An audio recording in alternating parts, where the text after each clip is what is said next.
Welcome to Read. I'm Michelle Martin. A great way to start the day is with this book. The featured author today, Dr. Gladys McGarey, says it's not about how you conserve your energy, but how you spend energy.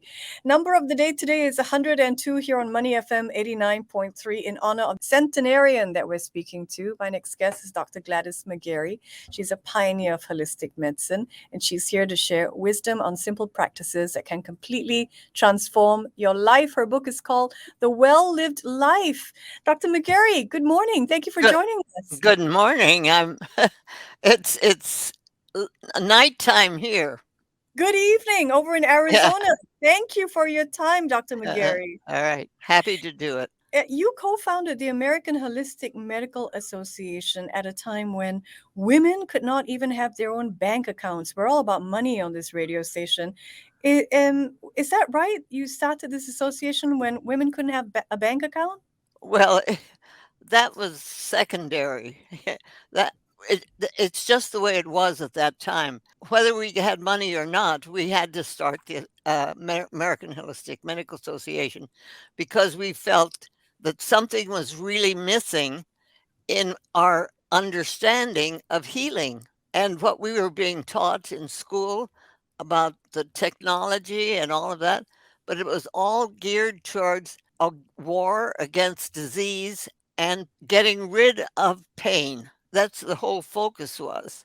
And in the process of doing that, we realized that they really weren't considering much at all about the mind, but particularly about the emotional and the way the inner aspect of our body responds to love and caring and all of that sort of thing, which is so essential to healing.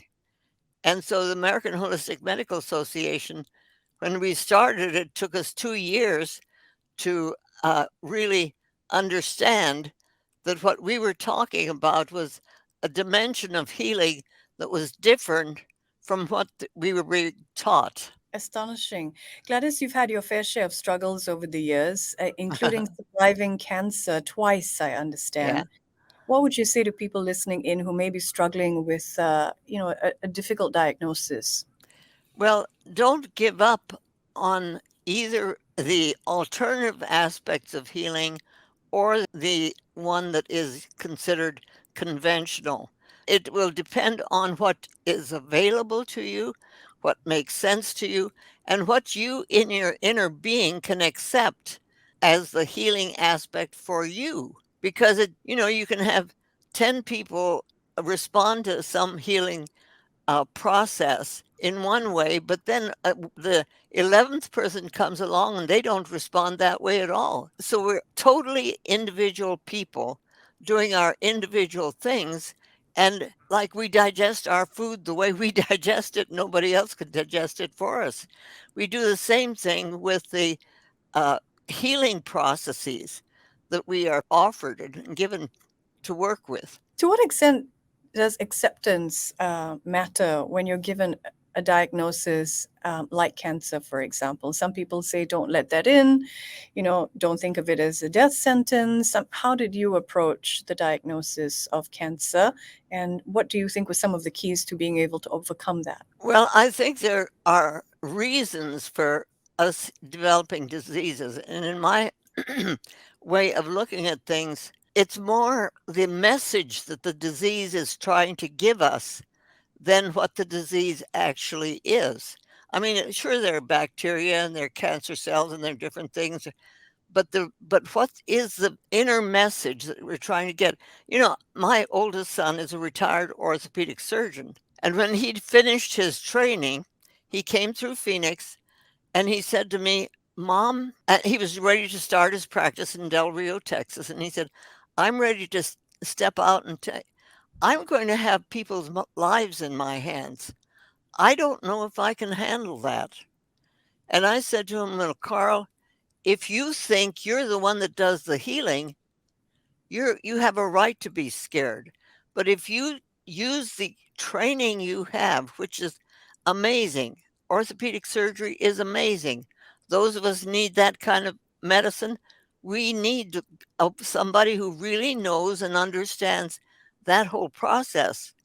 But after as you continue to you do your job, you then reach out to the physician within each person, which is the whole immune system and the way our bodies work together, and have them work with you as a colleague in the healing process.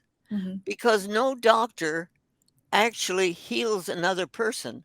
The doctor does everything they can to deal with the disease process or whatever it is. But then in reality, the patient has to take it on themselves to do the healing. You could tell a patient a dozen things to do, and if they don't do one of them, where are you going to go? You say in your book, love is the most powerful medicine. Right. Learn to love yourself and others into healing. When you hear that your body is somehow, it can feel like your body is betraying you when you receive a chronic diagnosis or terminal diagnosis. What do you say to people who, are struggling with wanting to heal themselves, wanting to love their bodies, but at the same time feeling betrayed by their bodies? I try to have them understand what it is that I'm trying to understand about them. In other words, I can't tell you exactly what I'm going to tell any patient about what their process is, because each one of us are individuals. We're like, I see the world as sort of like a huge jigsaw puzzle with each one of us is a piece in that jigsaw puzzle. And there isn't anybody else that can fit in that piece. I've tried putting other pieces in jigsaw puzzles and they don't fit. That So there you is have no to, formula. There is no formula that can work for everybody, there's not individual. absolutely not. No formula, no diet that works for her, no position, no you know, it is a sort of an arrogance if we think that we as physicians are doing the healing. And patients think we do the healing. It's a strange juxtaposition of where the healing goes. What I can do as a physician is love that patient enough to be aware that they are dealing with a disease or whatever it is, which is something that is their issue to deal with, but I can help them deal with it. In other words, we're colleagues in this. They are the one that actually takes what I'm saying and makes it happen. If we can take a step away from healing and maybe speak to some life lessons that the general listener can take on, if they want to make the most of their life, you say spend your energy wildly. Yes. Can you share with us how you embrace life fully, or what you mean by that? I love life. Okay. And I love to be able to laugh and sing if I want to sing and listen to the music I want to listen to, but also to do the work that I impelled within myself to do, which is the process of healing. Um, I have what I call 5 L's. The first L is life. If you're not alive, nothing else matters anyway. So the first L is life, but the second L is love. And you can have a seed in the pyramid for 5,000 years and it doesn't do anything. It's got all the energy of the universe within that seed, but it can't do anything until love, which is sunlight and rain and water or whatever, cracks that shell and activates the life. Then you've got the two, life and love, that go together. One doesn't work without the other, but they need each other. So the two L's are essential for us to understand, in my opinion, understanding life the way we have to live it. The third one is laughter. Laughter without love is mean, it's cruel. But Yeah. laughter with love is joy and happiness. The fourth one is labor. Labor without love is drudgery. Oh, I gotta go to work. I've got too many diapers. It's just too, life is just too hard. But labor with love is bliss. It's why you do what you're doing. It's why I'm doing what I'm doing at this time of the night. And it's why a singer sings, why a painter paints. I mean, it's that inner essence of ourselves, call it what you will, that inner essence of ourselves that we know when we touch that and are working with that. And that's that you work harder than you'd ever worked if you didn't put that into it. Drudgery, you drag yourself through it, but this way, you know, you have to do it the right thing. And the fifth one is listening. Listening without love is empty sound, a clanging gong. But listening with love is understanding. And so if you can put these 5 L's in for me, I came up with these 5 L's because they helped me structure some of this, not just the things that I was doing, but the work that I was doing and the w work that I was doing with other people and so on. It gave it some structure. You say you are never alone, and sometimes when a person is ill, they do feel like it is uniquely their experience, and they want to hide or cocoon themselves from the world and just not talk to anybody, perhaps. But why is community so important to living well? Well, because life needs to move. And if it gets stuck, it dies. And so, in order for life to move, it involves the other people. You know, if you're so stuck and you can't see past where, because life is so dark and so whatever it is at the time, if you allow yourself to start looking for the light, something that gives you something to look for or reach for, you'll begin to see. You don't see light if you don't look for it. You know, I kind of see maybe I've got a path that I'm walking with a flashlight, and I'm walking down this path. And my flashlight can take me one step at a time, just as far as I can go. But as long as I keep moving the flashlight, it keeps moving and I keep going ahead. But sometimes as you're going along this path, you see a glimmering light that is very faint. If you can just take your light and add it to that glimmering light, you are adding light to them and give them a chance to see something that they wouldn't have seen.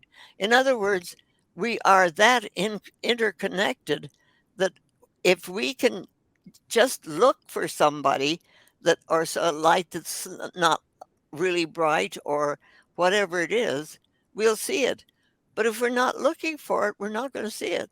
If I hurt my arm and I have a scab on the arm and I keep picking at that scab, it's never Hmm. going to heal.